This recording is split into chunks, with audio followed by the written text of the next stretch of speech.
स्वागत आहे मित्रांनो तुमचे तुम्हा सर्वांच्या आवडत्या चॅनल दररोज नवीनवर. तर बघा मित्रांनो, आज मी तुमच्यासाठी पुन्हा एकदा एक अतिशय महत्त्वाचा व्हिडिओ घेऊन आलेलो आहे आणि आजच्या व्हिडिओमध्ये आपण अतिशय महत्त्वाची माहिती पाहणार आहोत. ती म्हणजे अशी की आरोग्य विभाग भरती 2021 संबंधात खूप साऱ्या विद्यार्थ्यांनी मला खूप सारे प्रश्न हे विचारलेले होते आणि त्या सर्व प्रश्नांची उत्तरं देण्यासाठी मित्रांनो आज मी एक तुमच्यासाठी खास व्हिडिओ घेऊन आलेलो आहे. तर तुमच्या मनातील जे काही महत्त्वाचे प्रश्न असतील, जे काही तुमच्या मनात प्रश्न पडत असतील, तर ते सर्व प्रश्नांची तुमची उत्तरे हे आज तुम्हाला ह्या व्हिडिओमार्फत मिळणार आहेत. त्यासाठी व्हिडिओला शेवटपर्यंत नक्की बघा. कदाचित तुमच्या मनात जो प्रश्न आहे, त्या प्रश्नाचे सुद्धा तुम्हाला यामध्ये उत्तर मिळणार आहे. त्या अगोदर तुम्हाला महत्त्वाची सूचना अशी आहे, जर तुम्ही व्हिडिओवर नवीन असाल तर व्हिडिओला आत्ताच लाईक करून द्या, कारण तुम्हाला नंतर वेळ मिळणार नाही. आणि जर तुम्ही अजूनही आपल्या चॅनलला सबस्क्राईब केलं नसेल तर लवकरात लवकर आपल्या चॅनलला सबस्क्राईब करून बाजूला जी बेल आयकॉन येते तिलाही प्रेस करा. म्हणजे जेणेकरून तुम्हाला येणाऱ्या सर्व व्हिडिओची नोटिफिकेशन तुमच्या मोबाईलवर मिळत राहील आणि कुठल्याही प्रकारचे अपडेट्स तुमच्याकडनं मिस होणार नाहीत. तर चला मित्रांनो, आपण व्हिडिओला सुरुवात करणार आहोत. तर बघा, या ठिकाणी काही महत्त्वाचे प्रश्न मी घेतलेले आहेत. खूप साऱ्या प्रश्नांची उत्तरं तुम्हाला या ठिकाणी मिळणार आहेत, परंतु मी काही महत्त्वाचे प्रश्न घेतलेले आहेत. पहिला प्रश्न आहे, हॉल तिकीट कधी येणार? खूप साऱ्या विद्यार्थ्यांनी विचारलेला आहे. दुसरा आहे, 2019ला जागा होत्या, आता नाहीत, त्याचं काय? 2019चा फॉर्म कसा डाउनलोड करायचा? खूप सारे प्रश्न तुम्ही विचारले होते. तुमच्या सर्व प्रश्नांची उत्तरं आजच्या व्हिडिओमध्ये मिळणार आहे. त्यासाठी तुम्हाला महत्त्वाची विनंती आहे, व्हिडिओ शेवटपर्यंत बघा मित्रांनो. व्हिडिओला अर्ध्यात स्किप करू नका, म्हणजे जेणेकरून तुमचे जे काही प्रश्न आहेत ते राहून जातील आणि तुम्ही कमेंट्समध्ये परत विचारता की सर आमचा जो प्रश्न आहे तो तुम्ही क्लिअर केलेलाच नाही आहे. तर तुमच्या सर्व प्रश्नांची उत्तरं जे मला विचारले गेले आहेत, त्या सर्व प्रश्नांची उत्तरं मी दिलेली आहे. व्हिडिओ खूप लांब होऊ शकतो, त्यामुळे मित्रांनो व्हिडिओला शेवटपर्यंत नक्की बघा. तर बघा, आपण आता जे तुम्ही प्रश्न विचारलेले त्यावर तुम्हाला घेऊन जातो आणि तुमच्या प्रश्नाचं त्या ठिकाणी पुराव्यासहित मी क्लिअर करणार आहे. तुम्हाला पुरावा सुद्धा दाखवणार आहे. पुराव्यासहित तुमच्या उत्तरांची या ठिकाणी तुमच्या प्रश्नांची मी उत्तरं देणार आहे. तर आपण आता त्या प्रश्नावर जाऊया बघा. तर बघा मित्रांनो, ह्या ठिकाणी नितीन भगत यांनी आपल्याला एक प्रश्न विचारला होता. सर, 2019ला ज्या विद्यार्थ्यांनी फॉर्म भरला होता त्यांना फॉर्म रिन्यू करण्याची गरज आहे का? तर बघा, यांनी जो जनरल प्रश्न आहे तो विचारला होता की सर्वांनी अर्ज केलेले 2019 मध्ये, तर त्या सर्वांना फॉर्म रिन्यू करण्याची गरज आहे का? तर बघा, फॉर्म रिन्यू करण्याची गरज ही सर्वांना नाहीये. फक्त या ठिकाणी ज्या विद्यार्थ्यांनी SC-BC प्रवर्गामध्ये अर्ज केलेले आहेत त्याच विद्यार्थ्यांना या ठिकाणी फॉर्ममध्ये बदल करण्याची आवश्यकता आहे आणि त्यासाठी त्यांना जे काही पोर्टल आहे किंवा जे काही आवश्यक ते असणार आहे ते उपलब्ध करून दिलं जाणार आहे. म्हणजे त्यांना AWSमध्ये जर जायचं असेल तर ते AWSमध्ये जाऊ शकता. जर त्यांना ओपनमध्ये जायचं असेल तर ते ओपनमध्ये जाऊ शकता. फक्त SC-BC विद्यार्थ्यांना या ठिकाणी फॉर्ममध्ये चेंजेस करायला मिळणार आहे. फॉर्ममध्ये एडिट त्यांना करता येणार आहे. आता त्यानंतर बघा, दुसरा तुमचा प्रश्न जो होता तो आपण घेणार आहोत. त्यानंतर बघा, ह्या ठिकाणी काशीनाथ ठाकरे यांनी एक आपल्याला प्रश्न विचारला होता की सर, ईमेल आणि रजिस्ट्रेशन नंबर नाही आहे, हॉल तिकीट कसे काढावे ते सांगा. तर बघा, ईमेल आणि रजिस्ट्रेशन नंबर तुमच्याकडे नाहीये, परंतु आता महापरीक्षा पोर्टल सुद्धा नाहीये मित्रांनो. बघा, महापरीक्षा पोर्टल सुद्धा नसल्या कारणास्तव या ठिकाणी तुम्हाला तुमचा जो रजिस्ट्रेशन नंबर आहे तुम्हाला तो फॉरगेट करता येणार नाही किंवा तुमचा जो पासवर्ड आहे तो सुद्धा तुम्हाला फॉरगेट करता येणार नाहीये. परंतु तुमचे हॉल तिकीट्स ज्यावेळेस येतील, ज्या ठिकाणाहून तुम्ही हॉल तिकीट्स डाउनलोड करा, तर त्या ठिकाणी मित्रांनो तुम्हाला ह्या ठिकाणी registration number, forgot registration number किंवा फॉरगॉट पासवर्ड असा ऑप्शन तुम्हाला उपलब्ध करून दिला जाईल असं आपण म्हणू शकतो. कारण बघा मित्रांनो, खूप साऱ्या विद्यार्थ्यांचे, फक्त काशीनाथ ठाकरेच यांचाच नाही हा प्रॉब्लेम, खूप साऱ्या विद्यार्थ्यांचा प्रॉब्लेम आहे की त्यांचा ईमेल आयडी ते विसरलेले आहेत, रजिस्ट्रेशन नंबर त्यांचा विसरलेला आहे किंवा त्यांचा फॉर्मच हरवलेला आहे, नंतर त्यांचा पासवर्ड सुद्धा ते विसरलेले आहेत. तर खूप साऱ्या विद्यार्थ्यांचा हा प्रॉब्लेम असल्या कारणास्तव आरोग्य विभागामार्फत जे काही नवीन पोर्टल तयार केलं जाईल. आता बघा मित्रांनो, 4 कंपन्यांची निवड झालेली आहे, तुम्हाला माहिती आहे. परंतु मी तुम्हाला ते काही सांगत नाही. आरोग्य विभागाचे जे काही काम आहे, आरोग्य विभागाचं काम हे जिंजर कंपनीकडे देण्यात आलेलं आहे. तर जिंजर कंपनीमार्फत जे काही तुमच्यासाठी हॉल तिकीट्स डाउनलोड करण्यासाठी जे काही पोर्टल दिलं जाईल किंवा SC-BC विद्यार्थ्यांना जे काही EWS किंवा ओपन प्रवर्ग निवडण्यासाठी जे काही पोर्टल दिलं जाईल, त्यामध्ये तुम्हाला हा ऑप्शन नक्कीच असेल असं मला तरी वाटतं मित्रांनो. कारण बघा, खूप साऱ्या विद्यार्थ्यांचा रजिस्ट्रेशन नंबर आणि पासवर्ड ते विसरलेले आहेत. तर त्यावर तुम्हाला काहीतरी दिलासा मिळू शकतो. आता त्यानंतर बघा, पुढचा प्रश्न आपण घेतोय. पुढच्या प्रश्नावर जाऊया. तर बघा, या ठिकाणी आपल्याला अशोक पाटील यांनी प्रश्न विचारला आहे की सर, हॉल तिकीट डेट सांगा. आता बघा मित्रांनो, हॉल तिकीट डेट तुम्ही विचारताय. 28 तारखेला तुमची परीक्षा आहे. 28 तारखेला परीक्षा आहे. परीक्षेची डेट जाहीर झालेली आहे, परंतु हॉल तिकीटची डेट जाहीर झालेली नाहीये आणि ती जाहीरही होत नसते. तर बघा, 28 तारखेला तुमची परीक्षा आहे आणि तुमचे हॉल तिकीट्स हे जवळजवळ 8 दिवस अगोदर येण्याची शक्यता आहे. 8 दिवस अगोदर तुमचे हॉल तिकीट्स येण्याची शक्यता आहे मित्रांनो. त्यामुळे हॉल तिकीटची डेट काही जाहीर नाही, परंतु परीक्षेची तारीख जाहीर झालेली आहे. तुम्ही काही काळजी करू नका. हॉल तिकीट जसे येतील तसंच मी तुम्हाला ते कळवून देणार आहे. त्यानंतर बघा ह्या ठिकाणी आर्यन कांबळे यांनी आपल्याला प्रश्न विचारला की सर 2019चे फॉर्म परत कसं चेक करायचे. तर मित्रांनो 2019चे फॉर्म परत कसे चेक करायचे याबाबत बघा महापरीक्षा पोर्टल हे बंद झालेलं आहे आणि महापरीक्षा पोर्टलवर तुम्ही अर्ज केलेला आहे.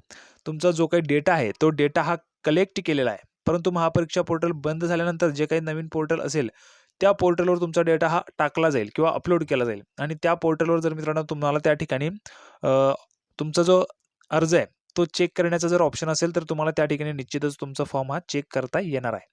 परंतु त्या ठिकाणी तुम्हाला कुठलाही बदल करता येणार नाहीये. एस-सी-बी-सी प्रवर्गाचे विद्यार्थी सोडून अन्य कोणत्याही विद्यार्थ्याला त्यामध्ये बदल करता येणार नाहीये. आता पुढच्या प्रश्नावर आपण जाऊया. त्यानंतर बघा ह्या ठिकाणी आपल्याला विचारलंय वानवे सर यांनी झेडपी आरोग्य सेवक पेपर होणार का सर प्लीज सर. तर बघा झेडपीचे जे काही झेडपी मार्फत आरोग्य विभागाच्या जाहिराती आल्या होत्या झेडपी जिल्हा परिषदेमार्फत, तर ते मित्रांनो वेगळं डिपार्टमेंट आहे, त्या वेगळ्या परीक्षा होणार आहेत आणि झेडपीची जी काही भरती आहे ती सुद्धा आता लवकरच सुरू होईल. कारण मित्रांनो 4 कंपन्यांची त्यासाठी निवड झालेली आहे. 4 कंपन्यांची निवड झालेली आहे.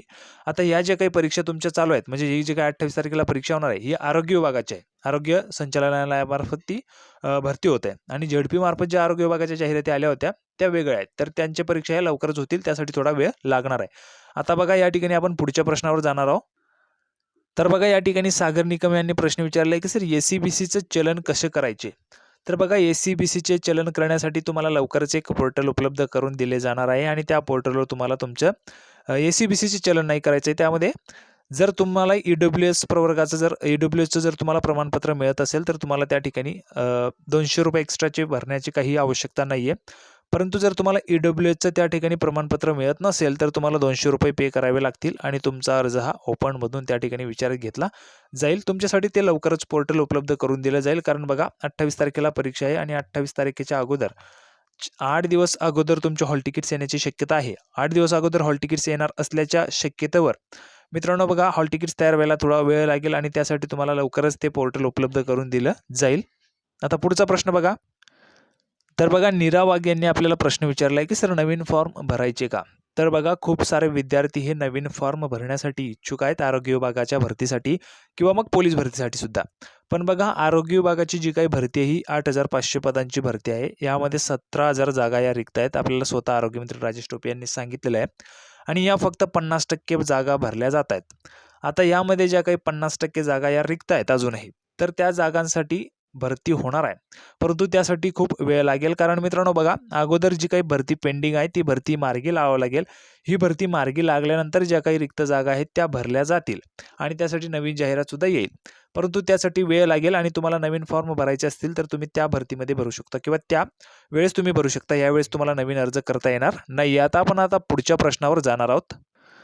तर बघा या ठिकाणी तेजस केदार यांनी आपल्याला प्रश्न विचारलाय की सर 2019चा फॉर्म कसा डाउनलोड करायचा. तर 2019 मध्ये जो तुम्ही फॉर्म म्हणजे महापरीक्षा पोर्टलकडे जो तुम्ही अर्ज केलेला आहे तो तुमच्याकडनं हरवला असेल, ठीक आहे.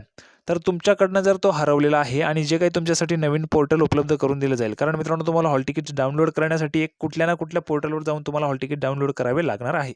तर त्या पोर्टलवर ज्यावेळेस तुम्ही जाल तर त्यावेळेस तुम्हाला त्या ठिकाणी हा ऑप्शन सुद्धा उपलब्ध असेल की प्रिंट युअर फॉर्म असा ऑप्शन सुद्धा मित्रांनो तुम्हाला उपलब्ध केला जाऊ किंवा करून दिला जाईल असं आपण म्हणू शकतो. कारण आरोग्य विभागामार्फत खूप साऱ्या विद्यार्थ्यांनी अर्ज केलेले आहेत आणि खूप साऱ्या विद्यार्थ्यांचे अर्ज हरवलेले आहेत. खूप साऱ्या विद्यार्थ्यांचे रजिस्ट्रेशन नंबर ते विद्यार्थी विसरलेले आहेत, पासवर्ड सुद्धा विसरलेले आहेत. तर त्या सर्व विद्यार्थ्यांना त्यांचे हॉल तिकीट्स डाउनलोड करण्यासाठी त्याची आवश्यकता भासणार आहे आणि त्यासाठी लवकरच एक नवीन पोर्टल उपलब्ध करून दिलं जाईल आणि त्यावरती सर्व माहिती तुम्हाला पाहता येईल अशी आपण आशा तरी म्हणू शकतो किंवा त्या ठिकाणी तुम्हाला ते उपलब्ध करून दिलं जाईल असं आपण म्हणू शकतो. आता त्यानंतर बघा पुढचा प्रश्न तुमच्यासाठी. आता बघा या ठिकाणी शुभम रांगे यांनी सुद्धा आपल्याला तोच प्रश्न विचारला की सर मी फॉर्म भरला पण भरलेला फॉर्म माझ्या जवळून हरवला आहे. कारण 2 इयर झाले होते म्हणून काही उपाय आहे का सर यावर. तर बघा उपाय एकच आहे. ज्यावेळेस नवीन पोर्टल येईल त्यावेळेस आपल्याला कळणार आहे की त्या ठिकाणी तुमच्यासाठी रिप्रिंट फॉर्म म्हणजेच फॉर्मची प्रिंट काढता येण्यासाठी तुमच्यासाठी तो ऑप्शन उपलब्ध करून दिला जाईल का. हे सर्वस्वी आरोग्य विभागावर डिपेंड आहे. आरोग्य विभागामार्फत जर हे उपलब्ध करून दिलं जाईल तर तुमचा फॉर्म त्या ठिकाणी डाउनलोड करता येईल तुम्हाला. आणि जर आरोग्य विभागामार्फत जे काही नवीन पोर्टल येईल त्या ठिकाणी जर तुमचं हे ऑप्शन नसेल तर तुमच्यासाठी फॉर्म मिळवणं खूप अवघड होऊन जाणार आहे. कारण तुमच्याजवळ रजिस्ट्रेशन नंबर सुद्धा नाहीये आणि तुमच्याजवळ पासवर्ड सुद्धा नाहीये, तर तुम्हाला हॉल तिकीट सुद्धा मित्रांनो काढता येणार नाहीयेत. आता बघा या ठिकाणी पुढचा प्रश्न आपल्याला विचारण्यात आला होता त्याच्यावर आपण जाणार आहोत. तर बघा लक्ष्मण गाडे यांनी आपल्याला प्रश्न विचारला आहे की सर झेडपीची ॲड कधी येणार आहे? तर बघा झेडपीची ॲड येण्याबाबत मित्रांनो, झेडपीच्या ज्या अगोदर जागा आल्या होत्या त्याच पेंडिंग आहेत. झेडपीची जी अगोदर पदे आहेत ना तीच पेंडिंग आहेत आणि ती भरती झाल्याशिवाय नवीन ॲड काही येणार नाहीये. कारण बघा ज्या 2019 मध्ये ॲड आल्या होत्या त्या सर्व ॲडची जी काही रिक्त पदे आहेत ती भरणे चालू आहे. पण त्यामध्ये मित्रांनो आरोग्य विभाग आणि पोलीस विभागाला त्यामध्ये सूट देण्यात आली होती 4 मेच्या जी-आरमध्ये. बाकीच्या विभागांना नोकर भरती करू नये असं त्या जी-आरमध्ये सांगण्यात आलेलं आहे. तर त्यासाठी मित्रांनो ही जी भरती आहे झेडपीची ती पेंडिंग आहे. 4 मेचा जी-आर जेव्हा संपुष्टात येईल त्यानंतर तुमचे जे काही नवीन पद भरती आहे ती सुरू होणार आहे आणि 2019 मध्ये जे काही जाहिराती आल्या होत्या त्यांच्या भरत्या सुरू होतील. आणि त्या भरत्या झाल्यानंतर मित्रांनो झेडपीची नवीन ॲड येईल. त्याबाबत तुम्ही अजिबात काळजी करू नका. रिक्त पदे असतील तर झेडपीची नवीन ॲड सुद्धा येणार आहे. आता बघा पुढच्या प्रश्नावर आपण जाणार आहोत या ठिकाणी. पुढचा प्रश्न. तर बघा या ठिकाणी आपल्याला विचारलेलं आहे अजब सिंग बामनाथ यांनी, सर मी क्लर्कमध्ये 2019ला फॉर्म भरला होता. पण मी ते कॅटेगरीमध्ये भरला होता. पण आज तिथे कॅटेगरीची जागा नाही. मग आता मी पात्र होऊ शकेल का सर? Please reply.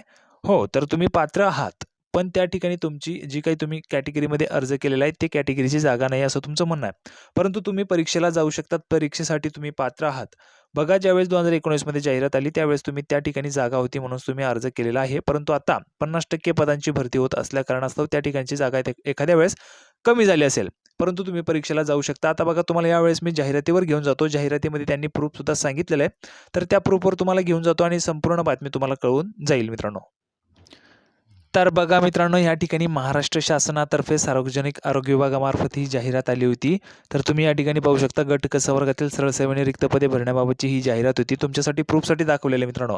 खूप सारे विद्यार्थी म्हणतील की कुठलीही जाहिरात तुम्ही दाखवून देता आणि काहीही सांगता. तर बघा 26/2/2019 रात्री 10 वाजल्यापासून ते 18/3/2019 रात्री 12 वाजेपर्यंत तुम्हाला या ठिकाणी अर्ज हे करायचे होते. तर बघा संपूर्ण तुम्हाला या ठिकाणी मी दाखवलेलं आहे की ही स्वतः 2019 ची जाहिरात होती तुमची तीच जाहिरात काढलेली आहे. आता त्यामध्ये आपण माहिती या ठिकाणी पाहणार आहोत. तर बघा तुम्हाला त्या माहितीवर घेऊन जातो आता. तर बघा तुम्हाला या ठिकाणी पाहायला मिळेल त्यांनी सांगितलेलं आहे. बघा तुम्ही या ठिकाणी पाहू शकता. उपरोक्त दर्शविलेल्या पदसंख्येमध्ये वाढ किंवा घट होण्याची शक्यता आहे. तर मित्रांनो त्यांनी जाहिरातीमध्ये अगोदरच सांगितलेलं आहे आणि त्यावेळेस मित्रांनो 100% जागा ह्या जवळजवळ जेवढ्या जागा रिक्त होत्या तेवढ्या त्यांनी जाहीर केल्या होत्या. परंतु हा कोरोना काळ असल्या कारणास्तव त्यांनी या ठिकाणी 50% जागा भरण्यास मान्यता दिलेली आहे आणि या ठिकाणी त्यांनी अगोदरच सांगितलेलं आहे की उपरोक्त दर्शवलेल्या पदसंख्येमध्ये वाढ किंवा घट होण्याची शक्यता आहे. तर वाढ किंवा घट होऊ शकते. त्यानंतर बघा स्पर्धात्मक परीक्षा स्थगित करणे, रद्द करणे, अंशतः बदल करणे, पदाच्या एकूण संख्येमध्ये बदल करण्याचे अधिकार आयुक्त आरोग्य सेवा तथा अभियान संचालक राष्ट्रीय आरोग्य अभियान मुंबई यांना राहतील. याबाबत कोणताही दावा करता येणार नाहीये.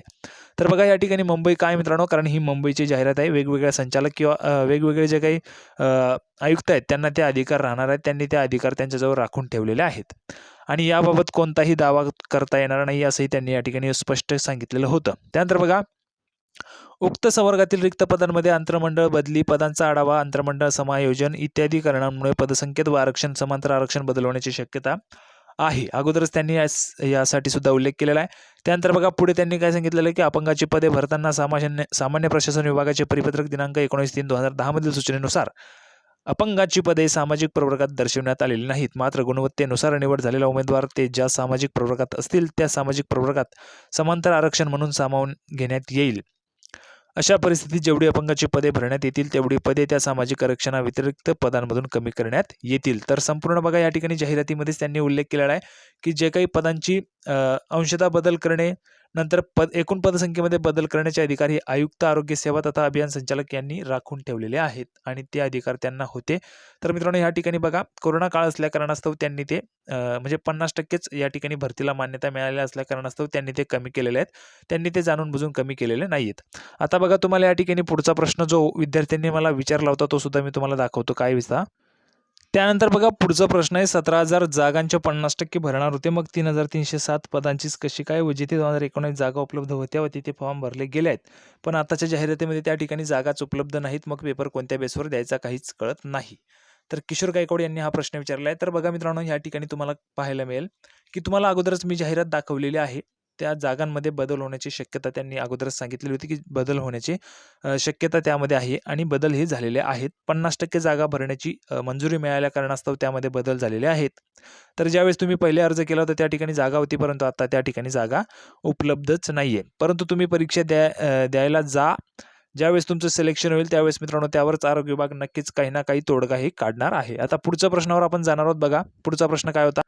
तर बघा सुनीता राऊल यांनी प्रश्न विचारला आहे, की सर झेडपीची पदे कधी भरणार? तर झेडपीची पदे ही जी काही अगोदरची पदे पेंडिंग आहेत, ती पदे भरल्यानंतरच तुमची झेडपीची पदे ही भरली जाणार आहेत. म्हणजेच मित्रांनो ही जी काही आरोग्य विभागाची परीक्षा आहे, नंतर पोलीस भरती या 2 परीक्षा झाल्यानंतर 4 मेच्या जी-आरमधनं 4 मेचा जी-आर ज्यावेळेस संपुष्टात येईल, त्यावेळेस तुमची झेडपीची ही परीक्षा झेडपीची जी भरती आहे ती सुरुवात होणार आहे आणि झेडपीची भरती झाल्यानंतर तुमची पदे ही झेडपीची भरली जातील. त्यानंतर बघा पुढचा प्रश्न काय होता आपण पाहणार आहोत. तर बघा डी संचित यांनी विचारलंय, की सर यात झेडपीची पदे आहेत का? तर यात झेडपीची पदे नाहीत. यात झेडपीची पदे नाहीयेत. झेडपीची जी काही आरोग्य विभागाची जाहिरात आली होती ती वेगळी आली होती आणि ही जाहिरात वेगळी आली होती. त्यामुळे ह्यामध्ये झेडपीची पदे नाहीयेत. झेडपीची पदे ही वेगळ्या पद्धतीने भरली जातील. त्यासाठी थोडा वेळ आहे. त्यानंतर बघा पुढच्या प्रश्नावर आपण जाणार आहोत. तर बघा अजय थोटे सुद्धा यांनी हाच प्रश्न विचारला, की सर 2019ला जिथे फॉर्म भरला होता मी तिथे तर जागाच नाहीये सर. तर बघा त्या ठिकाणच्या जागा ह्या कमी झाल्या असतील आणि तुम्हाला जाहिरात सुद्धा दाखवलेली आहे. आता बघा 2019च्या जाहिरातीप्रमाणे ज्या विद्यार्थ्यांनी अर्ज केलेला आहे त्याच विद्यार्थ्यांचा अर्ज हा स्वीकारला जाणार आहे. आता खूप साऱ्या विद्यार्थ्यांच्या मनात प्रश्न असा आहे, की सर मी ओपनमध्ये अर्ज केलेला आहे त्यानंतर मला ई-डब्ल्यूचं प्रमाणपत्र मिळालेलं आहे तर मी ई-डब्ल्यूचा लाभ घेऊ शकतो का? तर नाही, तुम्ही लाभ घेऊ शकणार नाहीयेत. त्यानंतर बघा पुढचा प्रश्न विद्यार्थ्यांचा असा आहे, की सर मी एस-सी-बी-सीमध्ये अर्ज केला होता. आता मला ई-डब्ल्यूचं प्रमाणपत्र सुद्धा मिळत नाहीये. आणि माझा अर्ज जर ओपनमध्ये विचारात घ्यायचा असेल तर वयाची अट काय आहे? तर बघा ओपन प्रवर्गासाठी वयाची अट ही 38 वर्षापर्यंत आहे आणि 38 वर्षाच्या आत जर तुमचं वय असेल तर तुम्ही त्या ठिकाणी ओपनमधनं विचारात घेतले जाऊ शकतात आणि तुम्हाला ₹200 एक्स्ट्राची फी पे करावी लागणार आहे आणि त्याची जी पावती आहे ती तुम्हाला सांभाळून ठेवावी लागणार आहे. ज्यावेळेस ती निवड समितीच्या समोर तुम्हाला सादर करावी लागणार आहे. एकतर तुम्हाला ई-डब्ल्यू-एस प्रमाणपत्र मिळत असेल तर तुम्हाला ₹200 फी भरण्याची आवश्यकता नाहीये आणि जर तुम्हाला ई-डब्ल्यू-एस प्रमाणपत्र मिळत नसेल तर तुम्हाला ₹200 फी ही पे करावी लागणार आहे. ₹200 फी कुठे पे करायची त्या संबंधित तुम्हाला मी अगोदरच माहिती दिलेली आहे. तुम्हाला जर ती पाहिजे असेल तर तुम्ही जाऊन पाहू शकता. आता बघा यामध्ये तुमचे संपूर्ण प्रश्न मी क्लिअर केलेले आहेत. अजूनही जर तुम्हाला कुठलेही प्रश्न पडत असतील तर तुम्ही कमेंट्समध्ये ते विचारू शकता. त्याचेही मी उत्तर देण्यासाठी तयार आहे. तुमच्या प्रश्नाचे उत्तर मी नक्कीच देत असतो. तर बघा मित्रांनो अशा प्रकारे तुमच्या संपूर्ण प्रश्नांची उत्तरं मी दिलेली आहेत. तुम्हाला हा व्हिडिओ आवडला असेल तर व्हिडिओला लाईक करा. व्हिडिओला जास्तीत जास्त विद्यार्थ्यांपर्यंत शेअर करा. विद्यार्थ्यांना ही माहिती मिळू द्या. तर मित्रांनो तुम्हाला हा व्हिडिओ आवडला तर लाईक करा, व्हिडिओला जास्तीत जास्त शेअर करा आणि महत्त्वाचं म्हणजे जर तुम्ही अजूनही आपल्या चॅनलला सबस्क्राईब केलं नसेल तर लवकरात लवकर आपल्या चॅनलला सबस्क्राईब करून घ्या. अजून एक महत्त्वाचं म्हणजे जर तुम्ही आपल्या टेलिग्राम चॅनलला जॉइन झालेला नसाल तर तुम्ही कमेंट्समध्ये दररोज नवीन लिहून पाठवा किंवा कोणत्याही व्हिडिओच्या डिस्क्रिप्शनमध्ये तुम्हाला आपल्या टेलिग्राम चॅनलची लिंक पाहायला मिळेल. त्यावर क्लिक करून तुम्ही आपल्या टेलिग्राम चॅनलला जॉइन होऊ शकता. तर मित्रांनो आपण पुन्हा भेटणार आहोत पुढच्या व्हिडिओमध्ये अशाच प्रकारची नवीन माहिती घेऊन, नॉलेजफुल माहिती घेऊन. तोपर्यंत धन्यवाद.